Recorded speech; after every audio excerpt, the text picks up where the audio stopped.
recibo directamente en este momento desde París, la ciudad luz, la capital de Francia, a Jorge Massetti. Hola Dante, ¿cómo está usted? Le agradezco muchísimo que me haya invitado a su solar. De verdad que participar con los solariegos en esta conversación me encanta. Sobre todo con un tema tan importante como es el de la prensa y la libertad de la prensa. Solar que por estas horas todavía se mantiene tranquilo. Cuando vaya avanzando el día es que comienza a moverse de manera casi que incontrolable. Jorge, le agradezco muchísimo que haya accedido a conversar con nosotros. Además, sobre todo le agradezco que me haya permitido utilizar este material que, como ya decía, tiene testimonios muy valiosos y que nos pone en perspectiva de qué fue lo que sucedió en aquellos días iniciales de este proceso que derivó en definitiva en la prensa que tenemos hoy en Cuba, una prensa que responde única y exclusivamente a los designios que establezca el partido único, en este caso el Partido Comunista Cubano. Pónganos al tanto de cuáles fueron las pretensiones iniciales, por qué se acercó a este tema, las motivaciones y también los entresijos de la historia que cuenta. Bueno, la idea surgió inicialmente cuando se dio esa ola represiva en Cuba, creo que fue la del 2013, 2003, si no me equivoco. Ha habido tantas olas represivas que uno olvida la fecha exacta, pero donde encarcelaron a opositores, sindicalistas, periodistas, y con la organización Reporteros Sin Fronteras, más una organización que teníamos aquí que se llamaba Sin Visa, porque publicábamos un boletín que enviábamos sin permiso a Cuba. ¿Sí?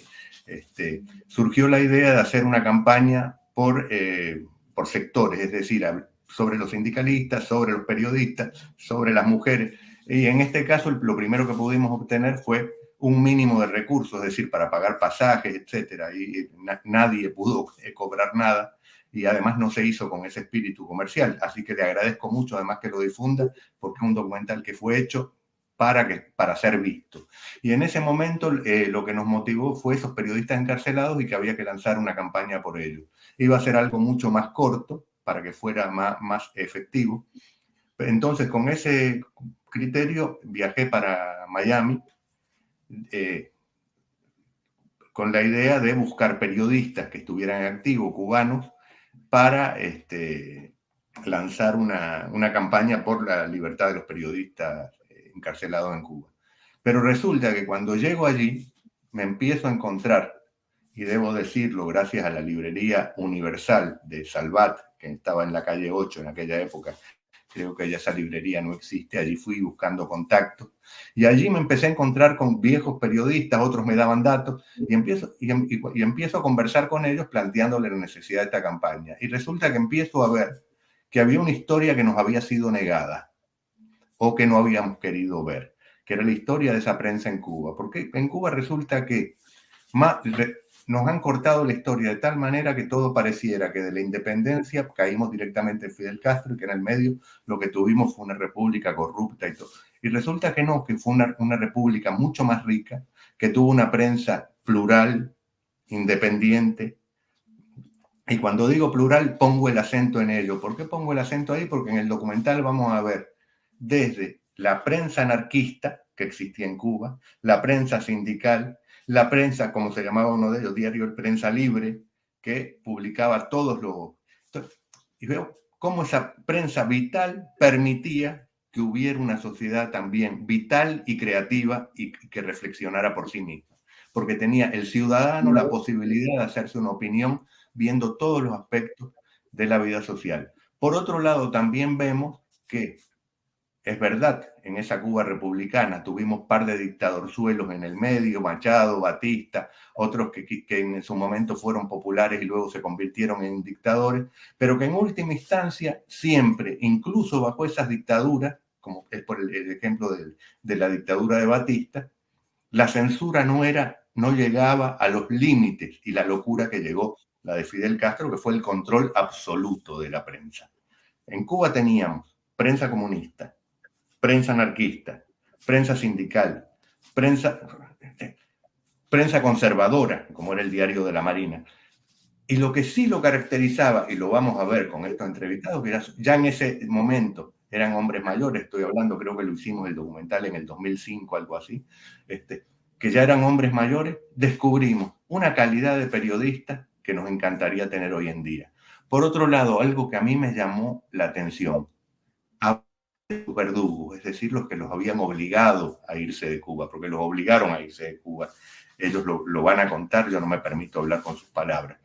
Y lo que yo noté fue que en ningún momento hubo falta de respeto, grosería, sino todo lo contrario. Contaban su propio drama y el drama de la prensa en Cuba con un respeto enorme. Por otro lado, se nota, y ellos lo muestran ahí con archivos, la calidad que tenía esa prensa en Cuba. Calidad que nos gustaría que tuviera hoy en muchas partes del mundo, porque se ha ido perdiendo. Pero realmente surgió así y lo que nos dimos cuenta que no, que había que recuperar esa historia y que de a poco hay que irla recuperando. Por ejemplo, ese documental dura 26 minutos, si no me equivoco, y te puedo decirle que cada periodista que entrevistamos, cada ex periodista que entrevistamos, la mayoría de ellos todavía activos cuando son entrevistados, la mayoría de ellos tenemos entrevistas que duran casi entre 45 minutos y 1 hora. Yo me permití esa cinta, ese mini cassette que era con lo que se filmaba en la época, entregarlos aquí en la Universidad de Nanterre, donde van los historiadores a buscar material, porque toda esa historia yo creo que es una responsabilidad que la reconstruyamos. Y por otro lado, también se muestra cómo desde el comienzo inmediato de la revolución, desde el 59, 60, Fidel Castro comienza a buscar tener el control absoluto sobre la prensa. Primero permite o deja que existan periódicos que están dentro de los marcos de la revolución. Por ejemplo, el periódico Hoy, que era el periódico del Partido Socialista Popular, el Partido Comunista Prosoviético, hay que decirlo así, y el periódico Revolución, que era el de Movimiento Revolucionario 26 de julio. Y resulta que no, que él inmediatamente, incluso esa prensa le empieza a molestar, porque resulta que en el periódico Hoy había periodistas que querían pensar con su propia cabeza, que querían elaborar noticias como lo habían hecho hasta el momento, incluso bajo la dictadura de Batista, porque incluso con Batista tuvieron momentos de poder ser publicados.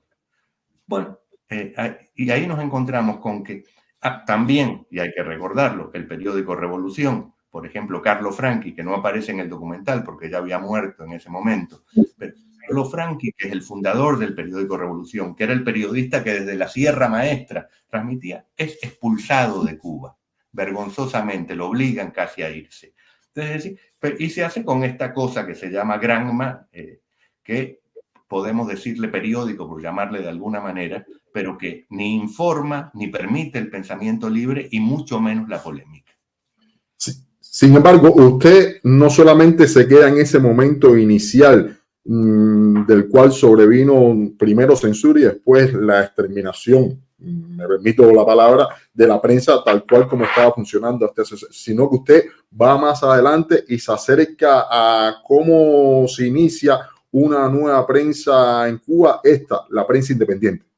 Exactamente, los inicios de la prensa independiente. Hay que decir que uno de los principales fue Cubanet, donde por ejemplo estaba Rosa Virre, que venía del periódico Hoy, que era el periódico del Partido Comunista, que después fue expulsada de Granma junto con una cantidad de trabajadores de ese periódico, les llamaban disidentes simplemente por pretender tener iniciativas periodísticas.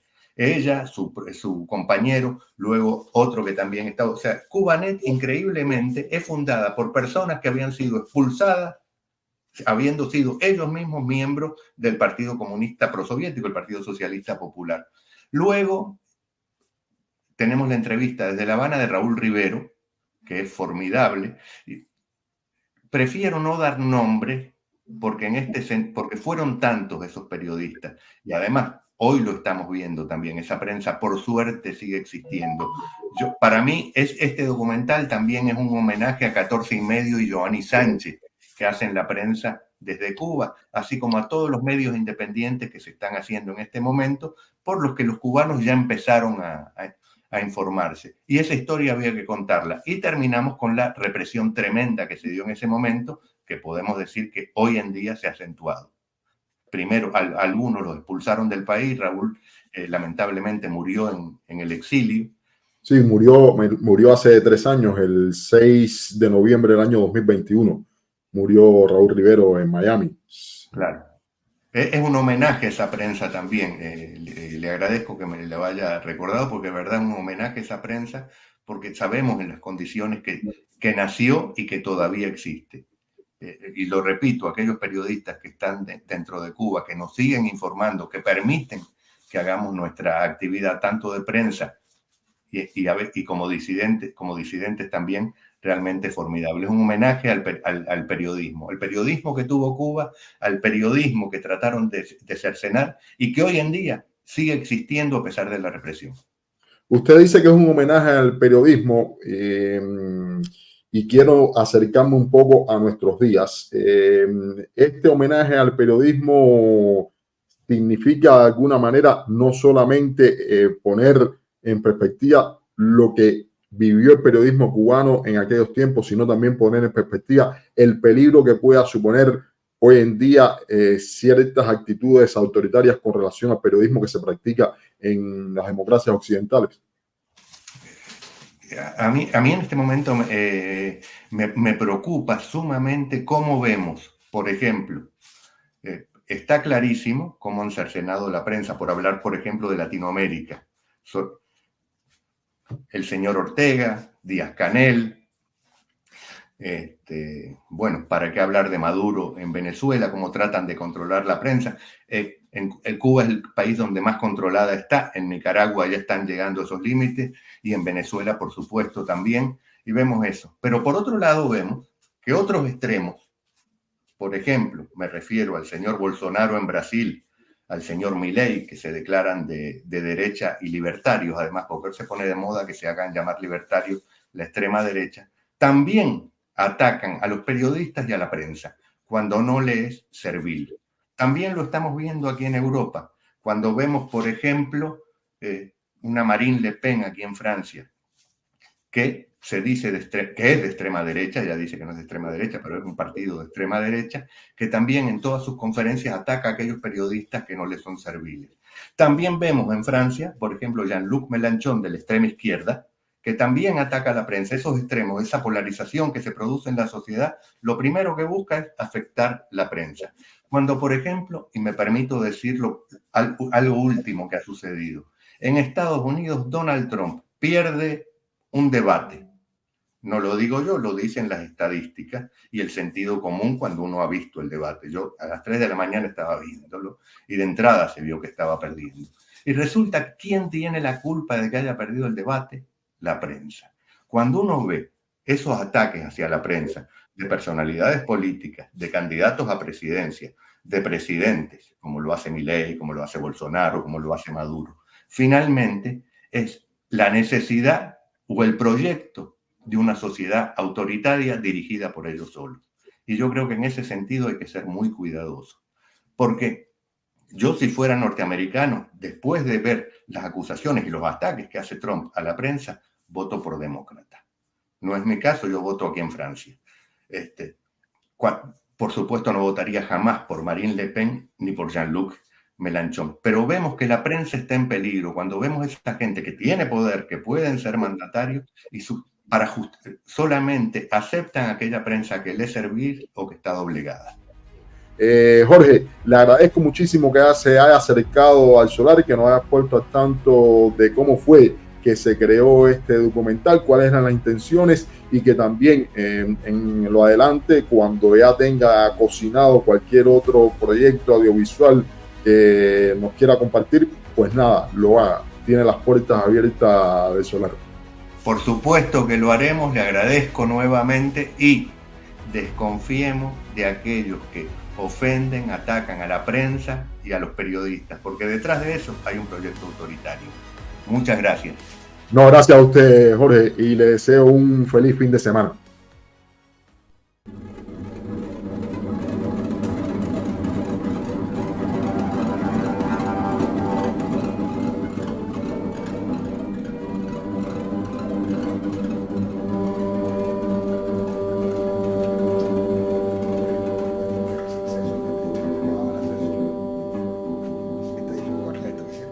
Me llamo Agustín Tabargo y soy periodista. Es la única profesión que he tenido por largo tiempo, por cierto. A través de todos estos años he ocupado posiciones en el periodismo en mi país. Fui columnista de la revista Bohemia, columnista del periódico Avance. He sido director del periódico hispano principal de Nueva York. He escrito los periódicos de Venezuela, dirigido en revistas en Venezuela. Y tengo con el periodismo una relación personal profunda y amorosa, diría yo, puesto que es la única profesión que he tenido y la única que he querido. La prensa cubana anterior al triunfo de la revolución disfrutaba de un esplendor único. Probablemente fuera la prensa más numerosa, más voluminosa y mejor escrita y mejor hecha de todo el continente. Había 20 periódicos, por lo menos 4 o 5 de una jerarquía realmente internacional. Yo creo que en realidad el cubano es tan alerta porque tuvo siempre un periodismo de primero.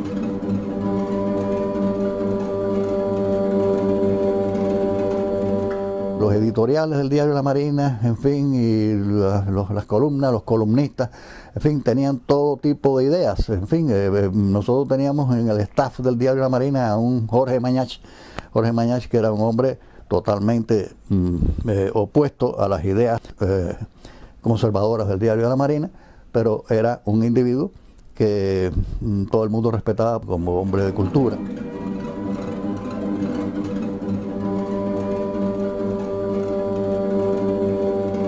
La prensa anarquista en Cuba empieza en 1883, un periódico que se llamaba El Obrero en La Habana. De ahí se crea otro que se llama El Productor. El Productor fue uno de los mejores periódicos de la época en Cuba. De esas publicaciones casi todas eran proletarias, casi todas eran en defensa de la clase obrera cubana. Plantea por primera vez en Cuba la lucha de clases.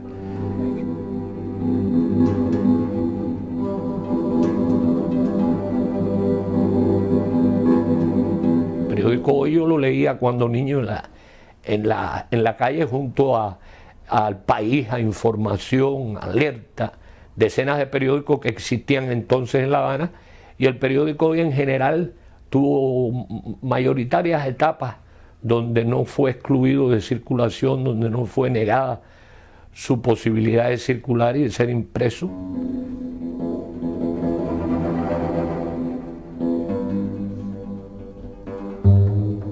Cuando el golpe del 10 de marzo de Batista, llegó un momento en que los periódicos que ejercíamos una vigilancia mayor sobre las cosas que ocurrían del gobierno, políticas, sí sufrimos la censura. Mandaban un censor al periódico y entonces ese censor examinaba el periódico y lo que él creía que no debía salir publicado, pues no salía.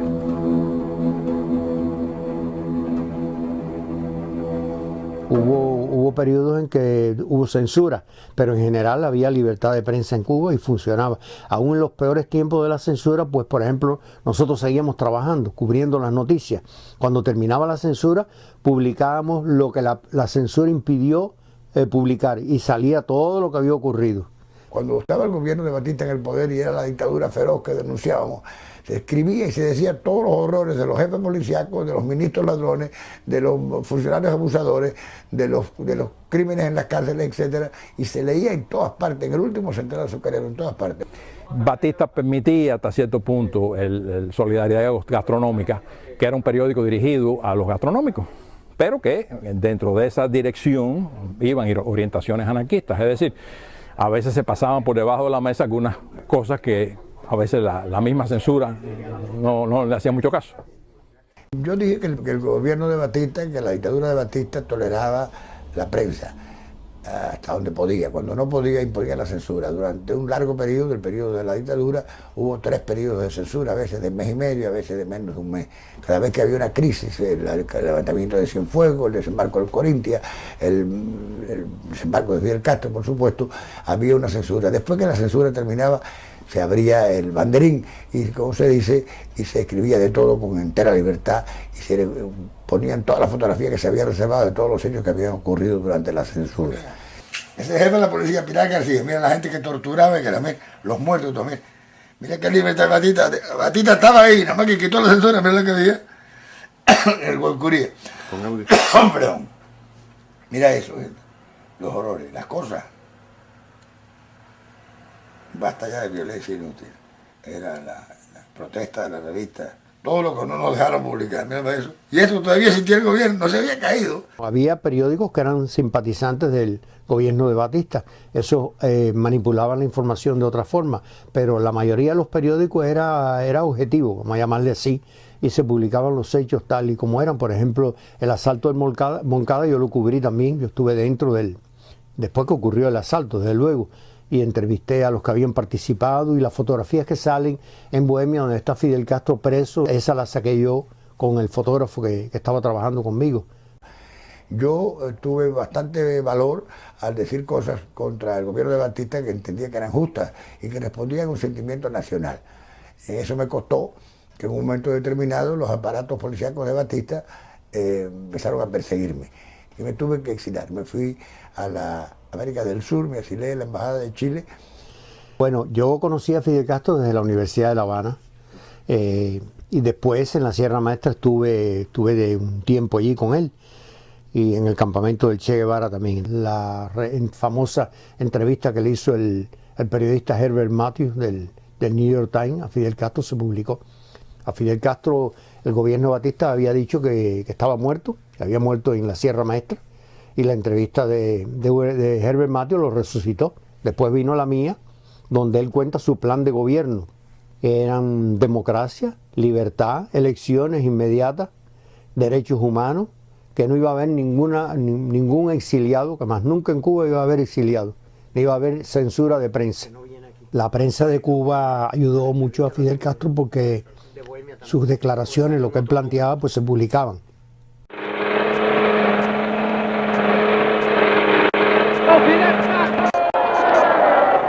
Fidel Castro! Fidel Castro!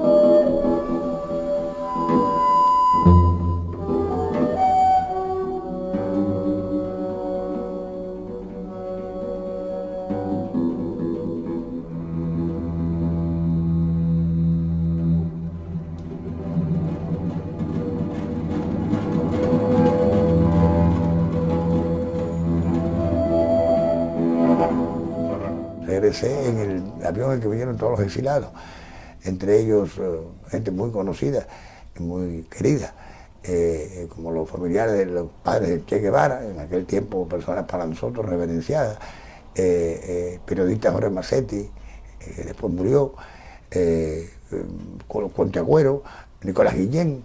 Éramos muchos, no había tantos, en tiempo de Batista no había exilados como ahora, en tiempo de Castro que hay millares.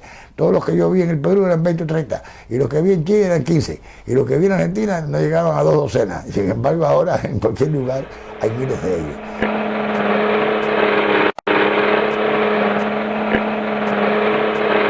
Cuando llega la época de Fidel Castro, yo me decidí desde un principio a decir las cosas como eran.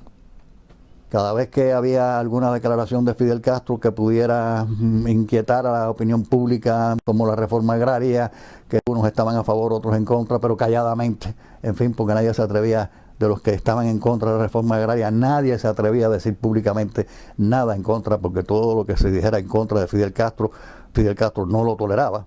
Enseguida o lo amenazaba con el paredón de fusilamientos, o lo amenazaba con la cárcel, o lo amenazaba de mil maneras, o lo vituperaba. Además, era constante el ataque en la radio, en la televisión. Según fueron apoderándose de todo, era entonces atacar a los periódicos que quedaban independientes, periódicos que tenían sus dueños y que no querían ni aceptar lo que el gobierno quería, ni mucho menos someterse. Entonces, era una cosa constante, la agresividad, la agresión constante contra esos periódicos, contra los periodistas. Volví a Cuba y, lleno de entusiasmo por la revolución, y escribí un artículo en Bohemia que se titulaba así: Fidel, no nos falles, porque teníamos el temor de que había ocurrido muchas veces que nos entusiasmábamos con un líder romántico, revolucionario, y después se convertía en otra cosa. Y él, esto lo contó el director de Bohemia, el doctor Quevedo, estuvo un día, en esos días, en la revista Bohemia, donde iba con mucha frecuencia, tomó la revista en su mano y la tiró contra el suelo y dijo, contra el escritorio de Quevedo, y dijo, pero ya Tabaco está empezando a creer que yo voy a fallar. Yo no había dicho eso, el artículo no dice eso, el artículo decía que al igual que Mañache había pedido una vez a Rómulo Gallego cuando fue electo presidente que no fallara, porque los escritores como políticos siempre habían fallado, que no fallara, yo quería que él tampoco fallara, porque él era un líder estudiantil, un líder revolucionario, pero un hombre improvisado en la política, nunca había sido electo ni concejal, lo decía con todo el entusiasmo y la buena fe, ni eso aguantó. Y estoy hablando del mes de febrero, o marzo, febrero creo, o enero, febrero, no estaba yo todavía en Cuba, de 1959. Todos coincidían en que Fidel Castro, pues ese muchacho parece muy bien intencionado. Yo decía, que parece tener la fe de la casi totalidad del pueblo. Y tener esa fe es como tener un tigre asido por la cola. Y yo hice un artículo que se llamaba Un tigre asido por la cola. Y entonces, entre el texto y el título, ponían una frase de Saint-Just en la Revolución Francesa, que decía, están cortadas todas las piedras para el edificio de la libertad. Le podéis construir un templo o una tumba con las mismas piedras. Saint-Just. Aquello no le gustó. Yo me enteré que no le gustó y que rabió por haber aquello. Yo sabía por dónde iban los tiros.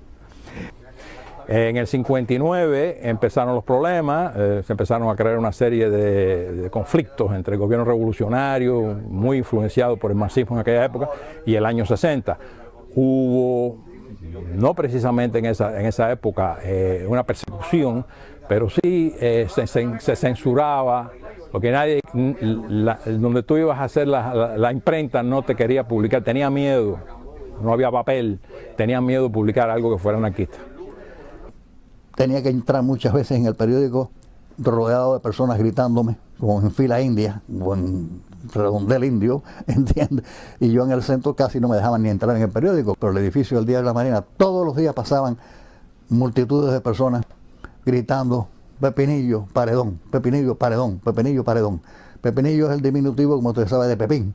La ofensiva contra Prensa Libre era, por ejemplo, Prensa Libre circulaba más que ningún otro periódico. Y entonces, cuando llegaba con el avión o en trenes a provincias, venían los carros de los agentes que teníamos allí para vender el periódico o entregarlo a los suscriptores. Y entonces venían un grupo de lo que se llaman ahora de los grupos esos armados que tienen.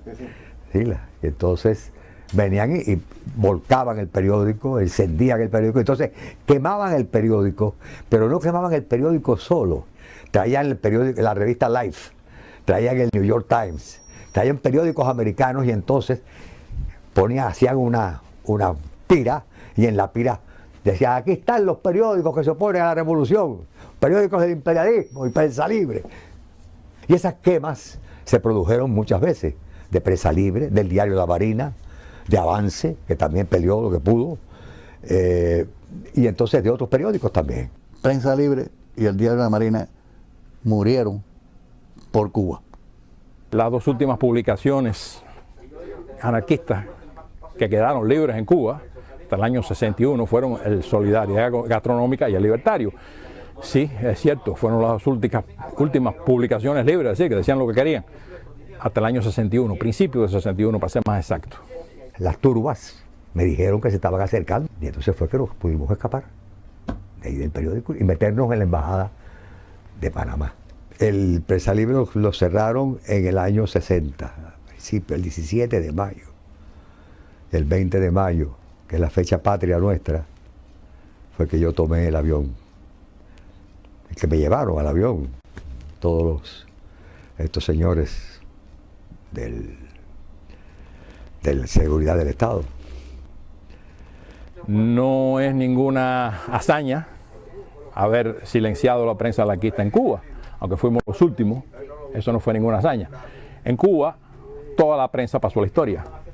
El gran daño de esto no está en que Castro haya ocupado los grandes órganos de prensa, haya despojado a sus directores legítimos y auténticos de sus propiedades materiales, edificios, maquinaria, etcétera, sino simplemente que mató en la ciudadanía, cegó para la ciudadanía, diríamos mejor, una fuente de información que le permitía formarse una opinión sobre las cosas. La campaña que se ha hecho contra un gobierno que no le ha dado un golpe a nadie, que no ha censurado un solo periódico, que no ha coartado una sola ley de las libertades. Eso fue para mí una experiencia trágica, puesto que me hizo salir de Cuba, que no esperaba salir y no quería salir. Y me hizo, además de eso, enfrentarme a una realidad que yo de pronto no rechazaba del todo. Hubo días en los que yo, estando en el destierro, entendí que mi papel debía haber sido estar en Cuba, diciendo lo que yo sentía, pero veía que era imposible y por lo tanto me tuve que resignar a escribir sobre mi país, a vivir las angustias de mi país, pero fuera de mi país.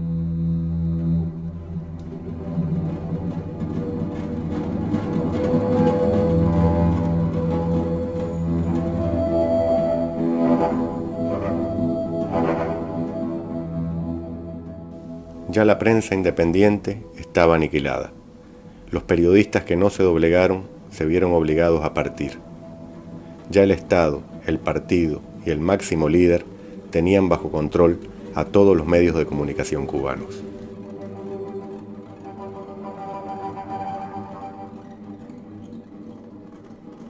Yo empecé a trabajar en periodismo en el periódico Hoy, cuando tenía 17 años, en el 59.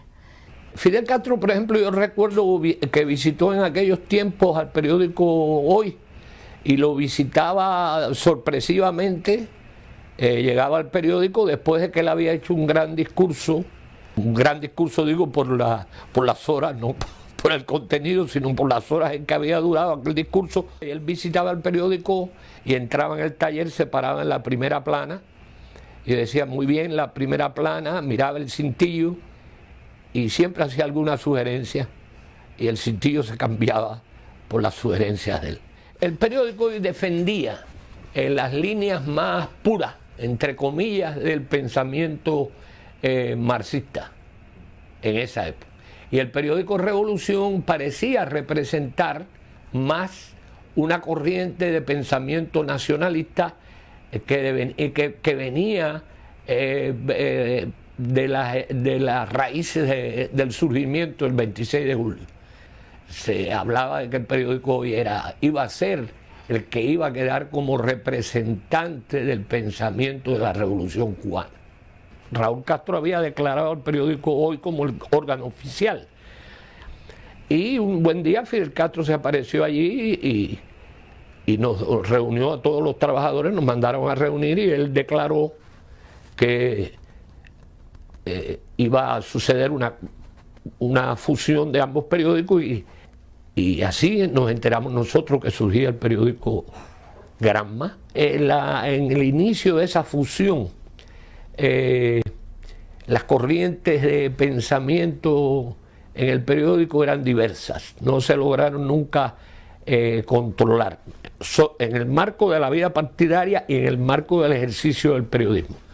En esos primeros meses, muchos de los artículos que fueron escritos por algunos de nosotros comenzaron a ser censurados. La línea editorial manejada por Isidoro Malmieca Peolí era una línea extraordinariamente controlada, y él era un hombre que venía del aparato del Ministerio del Interior, él había sido uno de los fundadores de la seguridad del Estado, y hubieron reuniones muy violentas que en un momento determinado, por órdenes expresas de Fidel Castro y del buró político, fuimos purgados 7 periodistas y 2 empleados administrativos a finales del 66. Uno de ellos, Fara Armentero, que hoy en día es periodista independiente desde La Habana, que era la secretaria general de la Juventud de Granma. Y después de esos 7 periodistas que despidieron en ese momento, despidieron a creo que como 2000 trabajadores. Limpiaron totalmente el periódico Granma. Nos comunicaron al final de una reunión, están en prisión domiciliaria, tiene que irse usted a su casa, no salir de allí, además no se le prohíbe acercarse el periódico aquí 5 millas a la redonda, y espere allí nuevas órdenes, espere usted a que lo visiten y le digan cuál es su próximo paso, su próximo futuro. En el 63, mi esposo, que falleció hace 2 años, Carlos Quintela, que había renunciado como director de la revista Mella, fue a trabajar también al periódico Hoy, y también junto conmigo participó en la fusión con Revolución para crear Granma. Ahí estuvimos trabajando hasta que fuimos despedidos en 1966. Y después de eso, pues él fue castigado, a mí no me castigaron. A él lo castigaron lo enviaron como obrero, como peón a la fábrica de jabones Cruzella. Estuvo en la zafra, estuvo en varios trabajos manuales, y después le permitieron trabajar en la revista Cuba Tabaco. Nunca le permitieron regresar a la prensa nacional, pero estuvo trabajando un tiempo en la revista Cuba Tabaco. Yo estuve trabajando eventualmente como periodista, pero finalmente me fui retirando hacia el diseño gráfico porque las palabras ya no podía con ellas. Es decir, había que repetir cosas que yo no quería repetir y no me gustaba mucho trabajar con las palabras, y me hice diseñadora gráfica hasta que también empecé a tener problemas con los símbolos gráficos, porque también eso es un lenguaje. Y finalmente me hice artesana.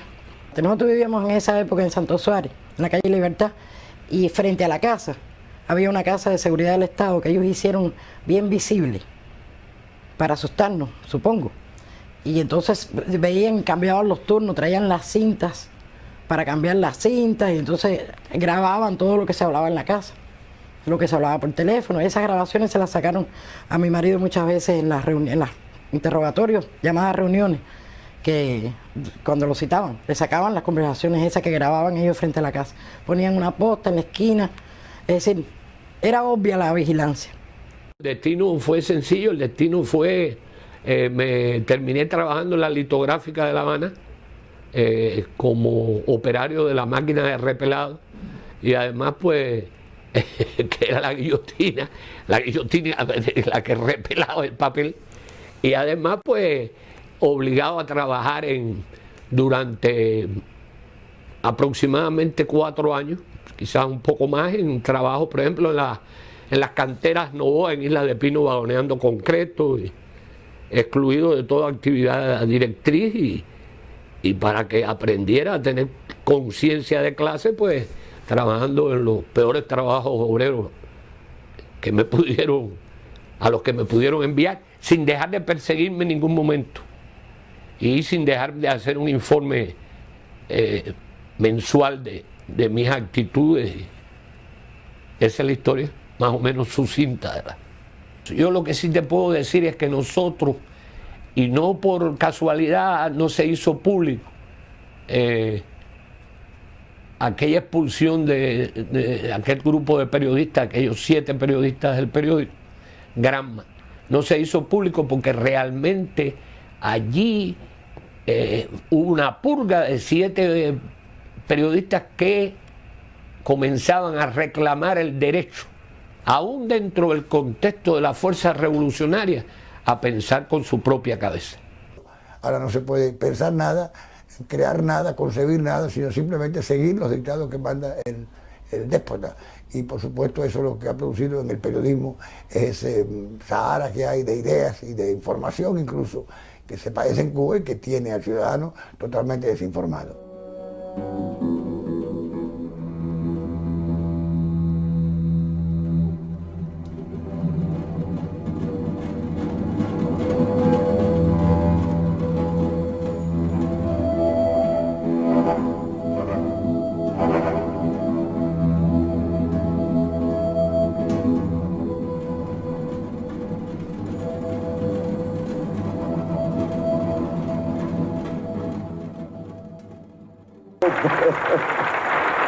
Aquí hay libertad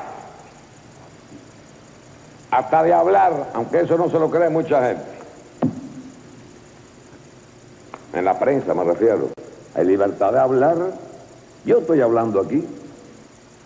Alguien dijo una vez que había que decir la verdad y nada más que la verdad.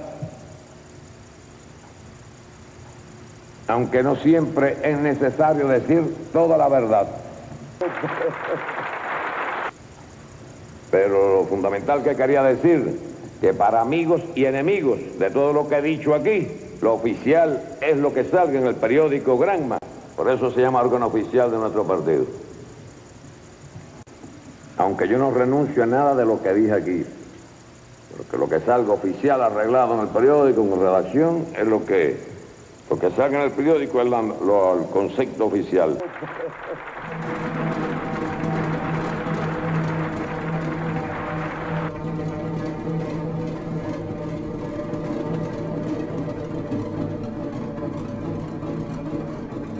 Mientras la prensa oficial da una visión edulcorada y celebrativa de ciertos aspectos de nuestra realidad, yo me circunscribo a decir exactamente lo que está pasando, sin opinar, ¿no?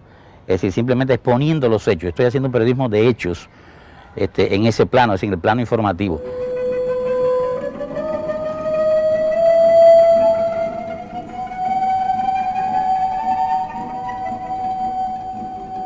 Indudablemente, a partir del año 92, cuando surge la primera agencia de prensa, que fue la Agencia de Prensa Independiente de Cuba, precisamente se llama así, pues naturalmente el gobierno tiene que tener un poco más de cuidado, vamos a decir, con relación a la información que da al mundo y además con relación a las múltiples violaciones de derechos humanos que se cometen dentro de la isla. Hay una zona de la sociedad cubana que durante muchos años ha vivido en la oscuridad, es decir, no se ha publicitado, no se ha hecho público las inquietudes, los problemas de esa gente. Nosotros, el periodismo independiente, el periodismo fuera del control estatal, está tratando de dar un poco de claridad sobre esa zona de la sociedad cubana, que en el mundo y también dentro de la misma Cuba, a través de algunas emisoras, la gente se vea reflejada. Cubanet surge a partir de un pequeño grupo de amigos que aquí en Miami se pusieron de acuerdo para escanear la información sobre Cuba que aparecía en los periódicos de Miami y lo distribuían por correo electrónico a cubanos, a gente que estaban interesadas en el tema de Cuba. En el año 95 yo me conecté con algunos periodistas independientes de Cuba. Conseguí algunos trabajos que ellos habían enviado de Cuba por correo en aquella época. Y entonces los copié y empezamos a distribuir esos trabajos. Eso empezó a definir a Cubanet como la voz de la prensa independiente de Cuba. Los periodistas independientes hablan lo que desean. Nunca nosotros les hemos pedido que hablen de un tema. O a lo mejor le podemos sugerir un tema, pero nunca le decimos lo que tienen que decir, es decir, ellos. Y la página nuestra es la mejor evidencia de eso, puesto que ahí los trabajos de los periodistas independientes se ve todas las opiniones. El gobierno cubano nunca ha dado un espacio ni a la prensa independiente ni a la disidencia en general. La prensa independiente existe a pesar de la represión. La prensa independiente va a seguir trabajando a pesar de la represión, a pesar de la falta de medios. La base de la sociedad civil es la prensa. Es decir, la prensa independiente es la única defensa, que por decirlo de alguna manera, que tiene en la población. Es decir, el pueblo, cómo se defiende de los abusos del poder, de cualquiera que sea, del que está en este momento, del que esté mañana, es decir, los gobiernos. A todos los gobiernos les gusta hacer lo que quieren hacer, sin que nadie se los oponga, sin que nadie los critique. Pienso que una represión masiva sería un costo muy alto para el gobierno, es decir, digamos que cogieran presos a todos los periodistas. Lo que se ha estado haciendo es una represión selectiva para tratar de atemorizar a los periodistas y sacarlos de este juego. Es decir, de hecho, en algunas ocasiones, pues se ha logrado eso, es decir, atemorizar a un corresponsal u obligarlo a salir de Cuba. Yo creo que Cubanet tiene todavía un papel importante que jugar, inclusive en la transición, que yo creo que está cerca. Yo creo que yo tengo todavía un poco de fuerza para mantenerme, hacer este trabajo aquí decentemente, profesionalmente y con sobriedad y, como le decía, y profesionalismo.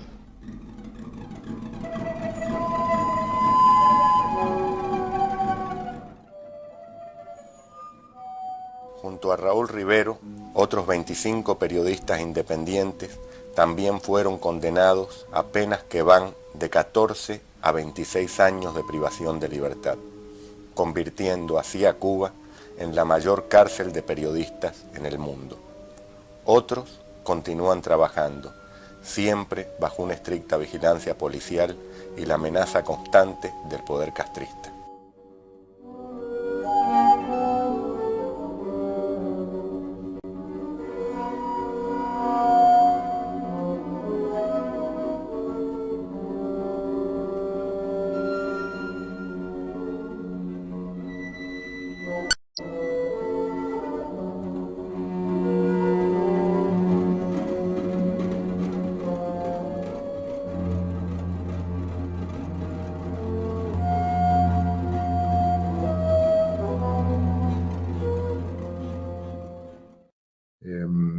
Muchísimas gracias otra vez a Jorge Mazzetti por habernos compartido este material. Ya tiene unos años, pero que tiene total vigencia por lo que todavía sucede con la prensa en Cuba, y además es un material que nos acerca a testimonios realmente muy esclarecedores de cómo se vivieron aquellos años iniciales de la revolución en cuanto a la prensa se refiere. En el material se hacía alusión a él, a un artículo que publicaba Agustín Tamargo en el año 1959 en la revista Bohemia. El propio Agustín, quien falleciera el 7 de marzo del año 2007 en Miami con 82 años de edad, hacía mención a este artículo que lo busqué y lo encontré y que lo comparto con ustedes. Ahogados por la emoción del triunfo y humedecida de lágrimas nuestra alma por el precio que por él hemos pagado, retornamos de nuevo a nuestra línea de combate periodístico. Nos parece mentira. He aquí a Bohemia, sin censura. He aquí a La Habana, con su sonrisa azul de nuevo, a flor de labio. He aquí a la juventud, dueña de todo, señora de su destino. Pero, ¿cómo ha sido posible? ¿No estaremos soñando? No lo estamos, claro que no. Nuestro pueblo se puso en pie decidido a luchar por su libertad, y este es el fruto. Esos barbudos en las calles, con su aire alegre y sobrio a la vez de milicianos libertadores, esas banderas en los balcones, esa fe en el futuro, esa alegría que se respira de nuevo en un país al que habían sumido en la tristeza, no surgen de milagro, son un fruto, el fruto de una siembra de libertad hecha con lágrimas y sangre. A América, que la contempla absorta, Cuba acaba de darle el más alto ejemplo de dignidad y de heroísmo. Los que regresamos del exilio en playas extrañas sabemos del azoro del extranjero, pero ¿cómo ha podido hacerse una revolución donde no se daban las condiciones objetivas? Pero ¿cómo pudo triunfarse con una guerra de guerrillas frente a unas fuerzas armadas supermodernas, bien pertrechadas de material por los mejores arsenales democráticos, con un poder de represión fuera de todo cálculo? Esta era nuestra respuesta, porque ellos tenían la fuerza de los armamentos, pero el pueblo tenía la fuerza invencible de su amor por la libertad. Era cuestión de tiempo, y apuntaba más adelante. Hemos ganado, ya se acabó Ventura, ya matamos a media docena de alimañas, ya se fugó Pilar García, ya el CIM, el BRAC y los otros centros policíacos donde se inventaron torturas que no se le ocurrieron ni a los nazis no son más que una pesadilla. Ya somos libres, ya podemos hablar en los periódicos, pero cuidado, en esta euforia romántica corre más en riesgo la revolución que en los mismos campos de batalla. Lo que no pudieron aplastar los tanques del dictador ni exterminar sus bombardeos besánicos puede aguarlo, dejándolo indefenso frente al enemigo que vela esa exuberancia retórica a que tan dados somos en los trópicos. Nada de largas declaraciones para fatigar a los lectores de periódicos, nada de utópicas promesas, nada de demagogia funesta como la peor de las tiranías. Y decía ya al final en su artículo, esté Fidel Castro alerta y no se deja arrastrar por ese vaho letal que ha ahogado en nuestra tierra a tantos partidos y a tantos hombres.